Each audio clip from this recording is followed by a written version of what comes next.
एक there was a person, एक बंदा था जिसका नाम था दिलीप छाबड़िया, डीसी करके उसका नाम है।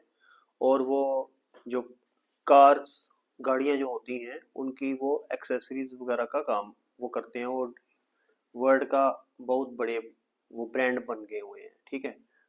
लोगों को पता होगा, कुछ को, जो गाड़ियों का शौक है जिनको, तो डीसी ब्रांड के साथ वो चलते हैं। और उनका जो भी गाड़ी को वो कस्टमाइज करते हैं वो डीसी उसके साथ लग जाता है, ठीक है। किसी भी गाड़ी को वो, जैसे हुंडई वरना गाड़ी है तो वो हुंडई वरना का लोगो हटा देंगे और डीसी करके वो उसको अपने स्टाइल से उसको वो करेंगे, कस्टमाइज करेंगे। तो उनकी एक मैंने इंटरव्यू बहुत देर पहले पढ़ी थी, लगभग 10-15 साल पहले, 15 साल पहले लगभग।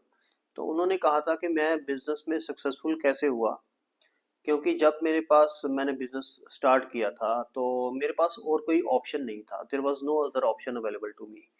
तो और क्योंकि कोई कोई और ऑप्शन नहीं था, मैंने उसी में ही सक्सेस पानी ही पानी थी, मेरे पास और कोई ऑप्शन नहीं था। अगर मेरे को उस बिजनेस में सक्सेस नहीं मिलती तो उस टाइम ना तो मैं कोई जॉब कर पाता, क्योंकि वो जॉब की एज निकल चुकी थी, ना तो मैं कोई और बिजनेस स्टार्ट कर पाता, क्योंकि उनकी कंडीशन ऐसी थी कि वो कोई और पैसा नहीं लगा सकते थे। तो सिर्फ वही बिजनेस था जिसके ऊपर वो कंसंट्रेट कर सकते थे और सक्सेस पा सकते थे, ठीक है। तो उनके पास दो ही ऑप्शन थे, या तो उसके अंदर वो सक्सेसफुल हो जाए या उसके अंदर वो फेलियर हो जाए। तो वो सक्सेसफुल हुए और इतने सक्सेसफुल हुए कि वो वर्ल्ड के रिनाउंड ब्रांड बन गए खुद, ठीक है। उनका बहुत बड़ा काम है, बहुत ज़्यादा बड़ा काम है, उनकी वर्कशॉप्स हैं बड़ी जगह पे। तो यही मैं यूपीएससी के साथ रिलेट करना चाहता हूँ कि मैंने एक वीडियो में कल भी कहा था कि जितनी ज़्यादा हंगर होगी इंसान को उतनी ज़्यादा वो कोशिश करेगा उस चीज़ को पाने के लिए। सीधा सा डायरेक्ट मीनिंग है इसका। तो डीसी के अंदर भी इतनी, डीसी यानी दिलीप छाबड़िया के अंदर भी इतनी ज़्यादा अर्ज थी, इतनी ज़्यादा हंगर थी कि मेरे पास और कोई ऑप्शन नहीं है। जो उन्होंने एग्जैक्ट वर्ड यूज किए थे इंटरव्यू में वो ये थे कि I had no other option. तो उनके पास कोई ऑप्शन ही नहीं था, तो उन्होंने उसी बिजनेस को ही सक्सेसफुल, उसको उसके अंदर होना ही होना था, उनके पास कोई ऑप्शन ही नहीं था।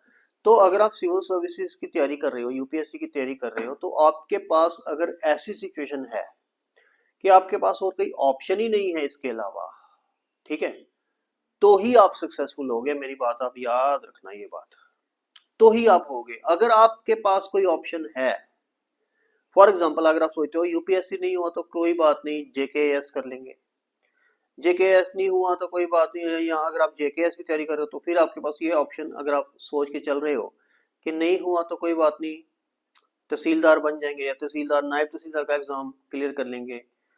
अगर वो भी नहीं हुआ तो लेक्चरार बन जाएंगे। अगर वो भी नहीं हुआ तो टीचर बन जाएंगे। वो भी नहीं हुआ तो दुकान है डैडी की तो वो संभाल लेंगे। अगर आपके पास 6-7 ऑप्शंस हैं तो आप फिर बताओ मेरे को कि आप यूपीएससी कैसे क्लियर कर पाओगे, क्योंकि आपके पास ऑप्शन है, ठीक है।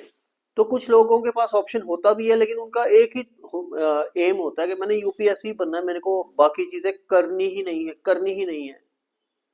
वो भी सक्सेसफुल हो जाते हैं, लेकिन उतना ज्यादा फिर हंगर भी होना चाहिए उस चीज का। अब वो हंगर कैसे आता है?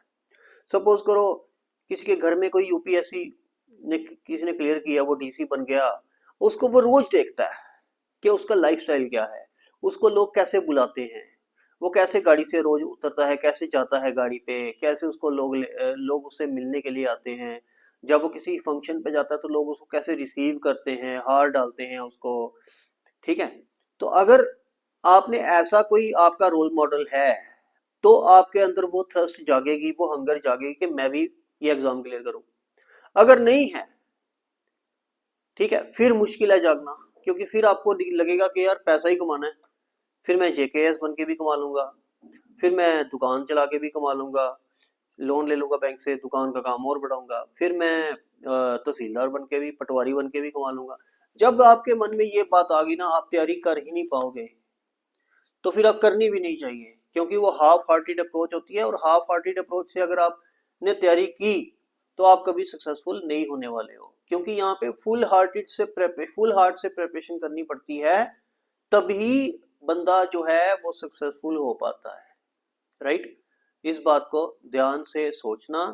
और ये बिल्कुल सच बात है, चाहे वो जेकेएस हो या यूपीएससी हो, कोई भी एग्जाम अगर हो, अगर आपके पास, अगर आप ये सोचते हो कि मेरे पास भाई इसके एग्जाम के क्लियर करने के सिवा कोई और ऑप्शन ही नहीं है, तो ही आप उस एग्जाम के अंदर सक्सेसफुल हो सकते हो, अदरवाइज नहीं हो सकते। Simple as that. ओके, ठीक है, थैंक यू।